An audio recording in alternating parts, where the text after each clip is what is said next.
Mole fraction, ये एक और मेथड है सॉल्यूशन के कंसंट्रेशन को बनाने के लिए या unit for concentration of solution. Definition के लिहाज से अगर हम इसको डिफ़ाइन करेंगे तो डेफिनेशन इसका ये होगा कि mole fraction is ratio of moles of one component of the solution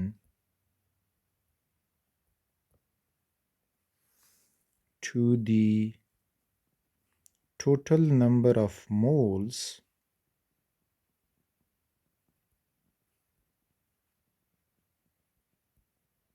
of all the components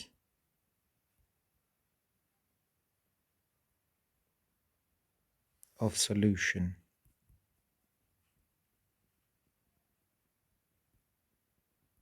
आज डेफिनेशन को मज़ीद समझते हैं। मोल फ्रैक्शन जो है ये एक्स से डिनोट होता है, डिनोटेड बाय कैपिटल एक्स। तो फॉर एग्ज़ाम्पल हम एक सॉल्यूशन बनाते हैं जिसमें ए एक कंपोनेंट है और इसके मोल्स हमने डाले हैं N1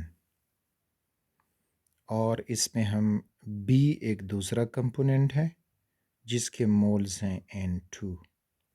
इसी तरह आप थर्ड कोई कंपोनेंट हो, 4 कंपोनेंट्स हो, नो प्रॉब्लम। अब हम इसमें A का मोल फ्रैक्शन और B का मोल फ्रैक्शन कैसे फाइंड करेंगे? तो according to the definition, mole fraction of A XA will be equal to number of moles of A, that is N1, divided by total number of moles। तो total number of moles A के moles N1 plus B के moles N2। तो इस तरह से जो answer हमें मिलेगा that will be the mole fraction of A component। Similarly, mole fraction of B component, तो ये हो जाएगा XB is equal to mole fraction moles of B, that is N2, divided by total number of moles N1 plus N2। Further इसको हम एक example से समझते हैं। गिवन एग्जांपल में कि a solution contains 2.0 यानी 2 moles of alcohol and 3 moles of water, calculate the mole fraction of alcohol and water। तो जब हम देखेंगे for example n with small a यानी number of moles of alcohol वो हैं 2 mole and number of moles NW for water हुआ that is 3 mole. Now to calculate mole fraction of alcohol that will become XA यानी mole fraction of alcohol is equal to, तो ऊपर moles of alcohol, तो alcohol के moles जो हैं वो 2 हैं divided by total number of moles, तो टोटल नंबर ऑफ मोल्स उसमें 2 अल्कोहल के हैं और 3 वाटर के हैं, तो ये हो जाएगा 2/5 और 2/5 जब आप सॉल्व करोगे तो यू विल गेट 0.4। फिर याद रखें इट इज़ यूनिटलेस कंसंट्रेशन, तो ये यूनिटलेस क्योंकि ऊपर भी मोल हैं इधर ये भी मोल हैं तो मोल मोल कैंसिल हो जाएंगे and you will get you know unit for this concentration method. अच्छा इसमें अब यूनिट जो मोल फ्रैक्शन ऑफ वाटर है तो वो हो जाएगा XW is equal to moles of water, they are 3 moles and again divided by total number of moles 2 plus 3 becomes 3/5 और 3/5 से हमें मिल जाएगा 0.6। अच्छा, अब यहाँ पे आपने जो चीज़ें जो फैक्ट्स मोल फ्रैक्शन के बारे में याद रखते हैं, जो पूछे जाते हैं, एक तो फैक्ट ये है कि it is independent of temperature. Temperature increase decrease के साथ इसमें कोई चेंज नहीं आएगा। दूसरा पॉइंट जो शेयर भी किया कि यूनिट लेस कंसंट्रेशन, यानी कंसंट्रेशन है लेकिन यूनिटलेस है कंसंट्रेशन ऑफ सॉल्यूशन। और तीसरा पॉइंट कि always mole fraction of first component plus mole fraction of the second component will be equal to 1, यानी sum of all mole fractions वो 1 के बराबर आएगा। यहीं ऊपर वाला एग्जाम्पल देखें, mole fraction of alcohol plus mole fraction of water will be equal to 1। तो कैसे? अल्कोहल जो था वो 0.4 था प्लस वाटर 0.6, तो यू गॉट 1। तो मोल फ्रैक्शन हमेशा 1 के बराबर आएगा। अब किसी सॉल्यूशन में आपसे पूछा जाए कि there is a solution of A B C, suppose करें a solution of A B and C component is there.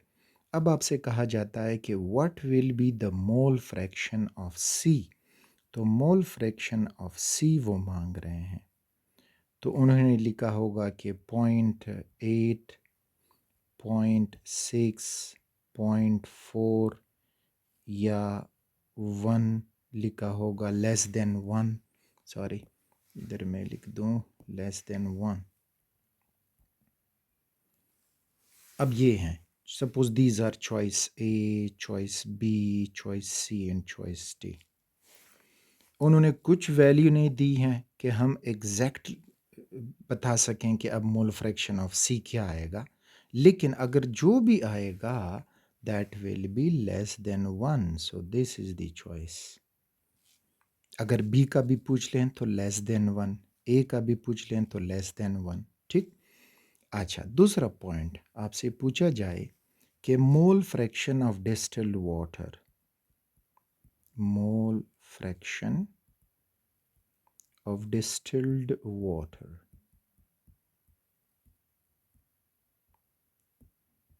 तो remember mole fraction of distilled water, चूंकि ये सिर्फ पानी ही है, कोई सोल्यूशन नहीं है, so this is why this will be equal to 1। तो ये एक पॉइंट हुआ। लेकिन अब अगर कहा जाए कि mole fraction of tap water, अब mole fraction of tap water, अब चूंकि टेप वाटर सॉल्यूशन होता है, वो प्योर वाटर नहीं है, तो इस वजह से यहाँ पे mole fraction will be less than 1। तो ये पॉइंट है कि मोल फ्रैक्शन जो है, sum of the mole fraction of all the components will be equal to 1। एक और पॉइंट याद हो कि in terms of gases, in terms of gases, तो मोल फ्रैक्शन हम पार्शियल प्रेशर गैशियस मिक्सचर है, तो उसमें मोल फ्रैक्शन हम मोल के बजाय पार्शियल प्रेशर की शक्ल में भी ले सकते हैं। For example we have a gas A, so mole fraction of gas A will be equal to mole fraction partial pressure of gas A divided by total partial या टोटल प्रेशर। इसी तरह गैस बी है, तो mole fraction of gas B in terms of partial pressure will be equal to partial pressure of B divided by total pressure। तो इस तरह से भी हम उसको फाइंड आउट कर सकते हैं, क्योंकि गैसेस में अमूमन number of moles directly proportional to partial pressure, यानी जितना गैस के मॉलिक्यूल्स बढ़ेंगे उतना उसका प्रेशर भी बढ़ेगा। और गैस का प्रेशर मेजर करना आसान होता है बनिस्बत उसकी कोई और अमाउंट यूनिट। तो इस वजह से हम गैशियस जो मिक्सचर हो तो उसमें हम ये इस्तेमाल कर सकते हैं पार्शियल प्रेशर मोल फ्रैक्शन के फॉर्म में।